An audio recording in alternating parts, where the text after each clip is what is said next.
나모 따사 바가와또 아라하또 삼마 삼부따소 나모 따사 바가와또 아라하또 삼마 삼부따소 나모 따사 바가와또 아라하또 삼마 삼부따소.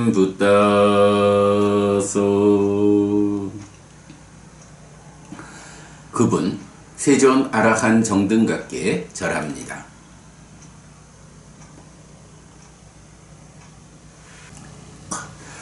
네, 법구경 공부하겠습니다. 17번째 꼬다왔고 화품 공부하고 있죠. 3일 동안 개성 하나씩 밖에 공부하지 못했는데 그래도 워낙이 사부니까야를 다 꿰어서 보아야 이해할 수 있는 이런 중요하고 어려운 개성들이 나와서 하루에 하나씩 밖에 개성 공부를 못했어요. 자, 그 중에서 이제 어저께 223번 개성에서는 네 가지를 이기자. 화를 이겨야 하고, 나쁜 행위를 이겨야 하고, 인색을 이겨야 하고, 정등각 아닌 자에 의해 설해진 거짓 설파된 법을 이겨야 한다. 라고 네 가지를 이겨야 하는 당위성을 말하는데, 그렇다면 무엇으로 이 네 가지를 이길 거냐라고 할 때 화내지 않음으로써 화를 이긴다. 좋은 행위로서 나쁜 행위를 이긴다. 배품으로써 인색을 이긴다. 그리고 진실로서 거짓 설파된 법을 이긴다. 어제 제가 거짓 설파된 법이 어떤 의미냐라는 부분 충분히 설명드렸고, 그래서 진실로서 진리 사실로서 거짓 설파된 정등각 아닌 완전히 깨닫지 못한 외도 스승이 설파하고 이끄는 그런 삶에 대한 사실 아닌 가르침에 이끌리지 않아야 한다 라는 부분 말씀드렸고요. 자, 오늘은 224번입니다. 사짱 반에 나 꽃제야 다짜 앞밤비 야짓도 에대히 띠히 타네히 가체 대와나 산띠께 진실을 말해야 하고 화를 내지 않아야 하고 요청을 받으면 조금이라도 베풀어야 한다. 이런 세 가지 이유에 의해 신들의 곁으로 갈 수 있다. 네, 여기선 단순한 주제죠. 신들의 곁으로 가자. 하늘 세상에 태어나자. 라는 거죠. 우리가 늘 말하는 거지만 부처님 공부가 갈수록 괴로움은 줄어들고 행복은 늘어나는 삶을 살다가 죽어서는 더 좋은 것 하늘에 태어나는 가르침이다. 그리고 그 하늘에 태어나는 이 가르침의 끝에 공부를 완성하면 이제 중생들의 삶의 영역에서 벗어나 해탈한다. 열반을 실현한다. 다시는 태어나지 않게 된다. 생사 문제를 해결했다. 윤회에서 벗어났다. 이렇게 살아있는 동안 괴로움은 줄어들고 행복은 늘어나는 삶을 살도록 이끌고, 그러고도 죽으면 하늘에 태어나게 이끌고, 그러나 그 완성은 깨달아 윤회에서 벗어나는 데까지 이렇게 이끄는 부처님 가르침이죠. 자, 이런 공부 안에서 2차적인 과정, 죽어서는 하늘에 태어나야겠다. 하늘 사람들을 부르는 말이 신이죠. 그러니까 신들의 곁으로 가겠다라고 하면, 즉 죽어서 하늘에 태어나겠다라고 하면 세 가지 조건을 갖추어야 한다. 어떤 세 가지 조건을 갖추면 그가 죽어서 하늘에 태어나느냐 라고 말하는 거죠. 이럴 때 첫 번째가 진실을 말해야 한다. 두 번째, 화를 내지 않아야 한다. 세 번째, 요청을 받으면 조금이라도 베풀어야 한다. 이렇게 말했어요. 진실을 말해야 한다. 뭐 바로 앞의 개송에 의하면 거짓 설파된 법을 진실로써 이겨라. 세상에 많은 스승들이 정등각 아니요, 완전히 깨닫지 못한 상태에서 자기 나름대로의 삶에 대한 이해를 가지고 깨달음을 선언하는데, 이렇게 사실 아닌, 뭐 의도적으로라는 말은 아니라 그랬죠. 사실 아닌 자기의 이해를 설파한 이런 거짓 설파된 법을 진실로써 이겨야 한다. 이랬죠. 그러면 또한 그렇게 하늘에 태어나는 향상한 삶을 위해서는 나의 일상에서 이런 잘못 설파된 법을 말하지 않고 오직 정등각이신 우리 스승 부처님에 의해서 설파된 그 진실, 사성제라는 진리에 입각한, 또는 삼법인과 연기라고 하는 사실에 입각한 이런 말을 해야, 이런 말을 하는 사람들의 단계적 삶의 향상이 하늘로 이끄는 과정에 걸린다. 이렇게 말하는 거죠. 두 번째, 역시 그 꼬다왔고 화품의 중심 주제, 화를 내지 않아야 한다. 그 222번 개송에서 튀어오르는 화를 제어하는 사람이 마부다. 이렇게 표현했죠. 화를 내지 않아야 한다. 그리고 요청을 받으면 조금이라도 베풀어야 한다. 보시죠. 보시라는 공덕을 지어야 한다라는 건데, 뭐 요청을 받으면 조금이라도, 이러니까 내가 가진 것은 많지만 그래도 요청을 받으면 조금이라도 베풀어야 한다니까 내가 가진 많은 것 중에 그저 콩알 만큼 떼어서 베푸는, 보시하는 흉내를 내는, 이렇게 말하는 게 아니죠. 많이 있으면 많이 베풀어야죠. 베푸는 일이, 이 보시라는 공덕행이 나를 더 큰 행복으로 이끄는데, 바르게 배운 사람이면 많이 있으면 많이 베풀어야죠. 그런데 내가 가진 게 없어. 가진 게 별로 없으면 그 가진 게 없는 가운데라도 누군가 더 힘들고 그래서 나에게 도움을 요청할 때는 아무리 내가 가진 게 없어도 그래도 콩 한쪽을 절반 나누어 먹는 한이 있어도 조금이라도 베푸는, 네, 요런 보시를 말하는 거죠. 많이 가진 사람이 요만큼이라도 베풀어라, 요거 아니죠. 내가 가진 게 전혀 없어도 그래도 요만큼이라도 나누자.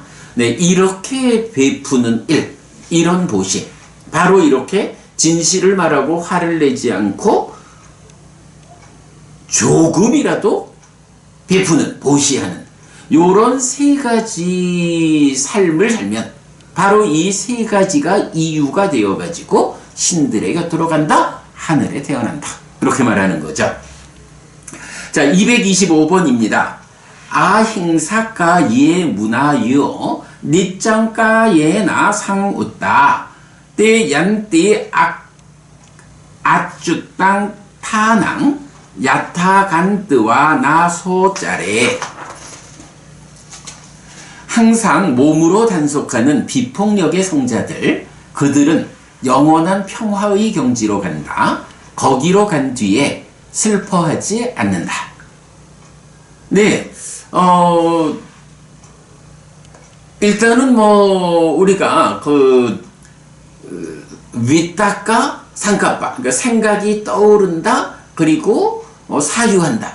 또 그 밑에서 상도, 그러니까 산야에 대해서도 특히 욕계 중생의 영역이죠. 나오는 게 뭔가요? 보통의 욕계 중생들, 소유적인 삶을 사는 중생들이 어떤 경향을 가지고 있고 어떤 생각을 떠올리고 어떤 사유를 하느냐라고 할 때 까마산냐, 까마산냐, 까마위따까, 까마상까파. 소유의 경향, 소유의 생각이 떠오름, 소유의 사유. 벼바다 산냐, 벼바다 위따까, 벼바다 상까빠. 분노하는, 거슬리고 분노하는 경향, 그런 위닦아, 그런 사유. 위행사 산야, 위닦아, 위행사 상가법라고 해서 폭력적인 경향, 폭력적인 생각, 떠올름, 폭력적인 사유, 이렇게 소유, 분노, 폭력적인 삶을 살죠. 그러나 그것과 반대된 잘 제어된 삶을 말할 때 바로 이런 세 가지 부정적인 삶을 극복하면 이제 네칸마 아벼바다 아위행사라고 해서 출리, 그러니까 소유로부터 떠난, 요거를 이제 출리라는 말이 아주 비중 있게 나오죠. 출리, 그 다음에 분노하지 않음, 그리고 비폭력, 이렇게 세 가지로 나오잖아요. 그래서 이건 교리적으로도 굉장히 중요한 내용이죠. 소유, 분노, 폭력. 소유하지 않음, 그러니까 소유를 떠나면서 출리, 분노하지 않음, 비폭력. 요런 세 가지 쌍이 나오는데, 이제 그 중에 비폭력을 꺼내가지고, 항상 몸으로 단속하는 비폭력의 성자들, 이렇게 말하죠. 이때, 분노와 폭력이라는 이 두 가지, 그러니까 분노하고 폭력적인 이런 사유를 분노하지 않고 비폭력의 사유로 바꿔주는 방법이 있어요. 그 바꿔주는 방법이 바로 자비시사 사무량심 중에 자로, 그러니까 자무량심, 그대가 행복하기를 하는 요런 마음을 내 안에 채워가면 바로 그대가 행복하기를 바라는 마음을 채우는 자무량심을 낳는다 라고 하는 이 한 가지 방법이 분노와 폭력을 분노하지 않음과 비폭력으로 바꿔주는 방법이다. 좀 전에 시법에서 업의 해석, 업의 해석, 그리고 사무량심과 사소법의 도식적 이해라고 했는데, 바로 여기서 보면 의 업, 내적인 행위에서 진애가 부진애로 가는데, 진애는 분노와 폭력, 부진애는 분노하지 않은 비폭력이고, 이때 진애를 부진애로 바꿔주는 게 사랑자자, 자무량심. 그대가 행복하기를 바라는 이 마음이다. 네, 요렇게 비폭력 이러면 자비시사 사무량심 중에 자애의 마음을 말해준다. 이렇게 이제 알면 되죠. 자, 그래서 항상 몸으로 단속하는 비폭력의 성자들. 그러니까 비폭력이라는 것은 이런 분노와 폭력이 분노하지 않음과 비폭력으로 연결되는 거니까 요 자리가 바로 화의 영역이죠. 화를 내지 않는, 화가 튀어오르지 않게 단속하는, 그래서 분노하지 않고 비폭력을 실천하는, 이제 요렇게 이제 과정을 말하죠. 그래서 비폭력의 성자들이라고 할 때는 바로 분노하지 않고 폭력적이지 않은 사람이 그 분노와 폭력의 밑에서 작용하는 화가 튀어오르는 요거가 제어된 사람. 그래서 화품에 이어서 나오고 있다. 그렇게 보면 되겠죠.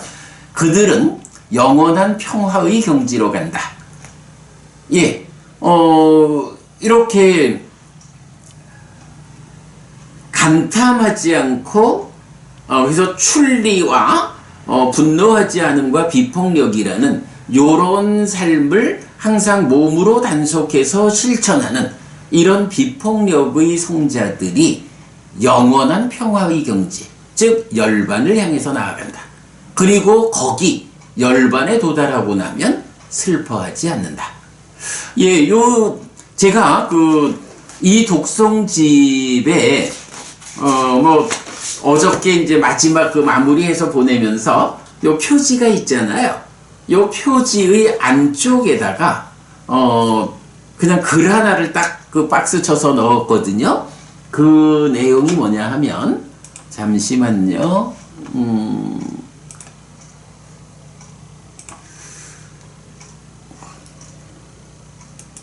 우리가 이제 법구경 두 번째 품에서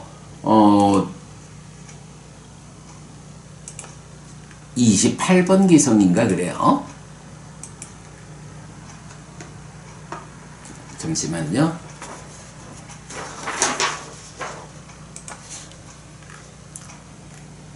28번 기성 보면, 현명한 사람이 불방일로서 방위를 떨칠 때 지혜의 성에 오른 뒤 슬픔을 떠난 사람은 슬픈 사람을 살핀다. 산정에 선 사람이 땅 위에 선 사람을 살피듯이 현명한 사람은 어리석은 사람을 살핀다. 라고 해서 지혜의 성에 오른 이 사람, 슬픔을 떠난 사람을 말하면서 슬픔을 떠난 사람은 슬픈 사람을 살핀다. 그러면 슬픔을 떠난 사람이 누구냐? 라고 하니 바로 아라한, 최초의 아라한 부처님. 이래서 깨달은 자에게는 생노사의 문제가 해결되지만, 이제 이렇게 생노사가 해결된 윤회에서 벗어나면 윤회하는 삶의 과정에 우리가 겪어야 하는 구체적 아픔, 수비고운해죠. 슬픔, 비탄, 고통, 고뇌, 절망이라는 이 구체적 아픔까지도 다 해소가 되잖아요. 생노사 위에서 겪어야 하는 문제니 생노사가 극복되면 그 자체도 다 없어지거든요.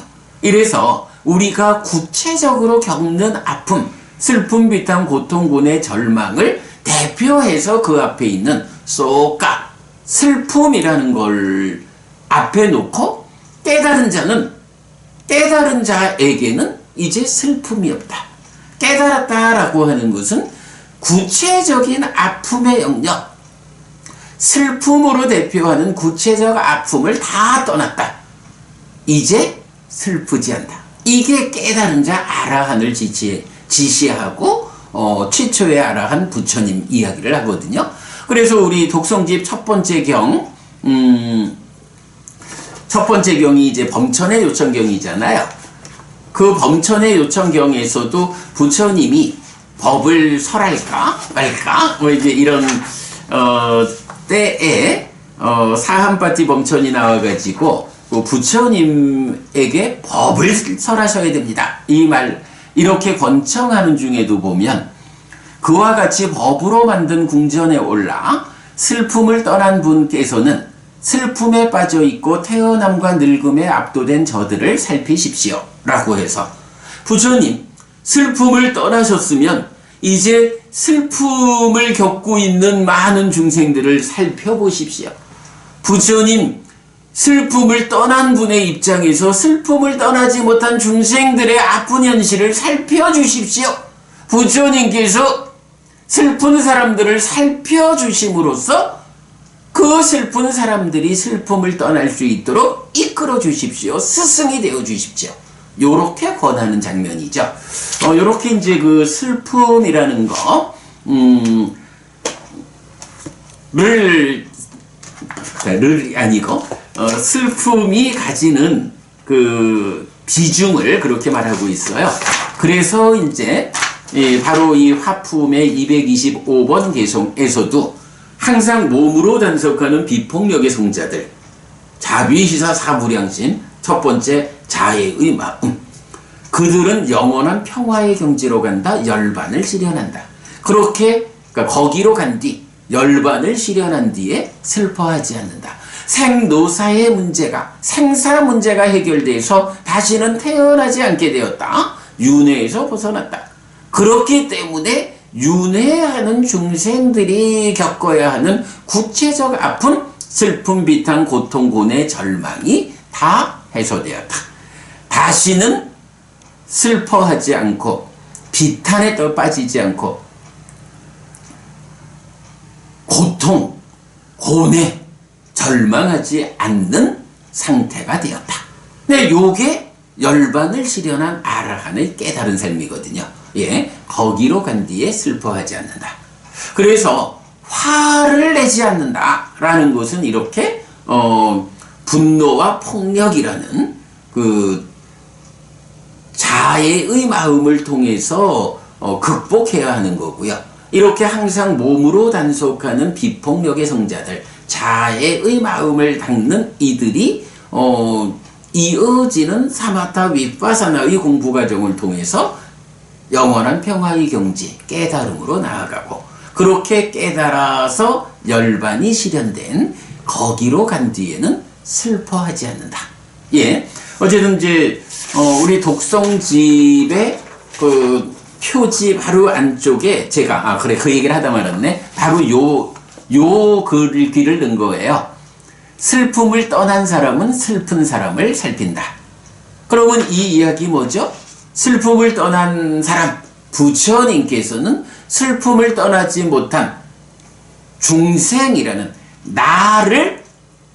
나라고 하는 슬픈 사람을 슬픔을 떠난 부처님은 살펴주신다. 그래서 나의 삶이 더 이상 슬프지 않도록 이끈다. 라고 하는, 그 부분을 이제 이 책의 대표 개념으로, 앞에다 꺼냈고, 그러면 이제 바로 이어가지고 붓다 완다나, 부처님께 인사 나오죠.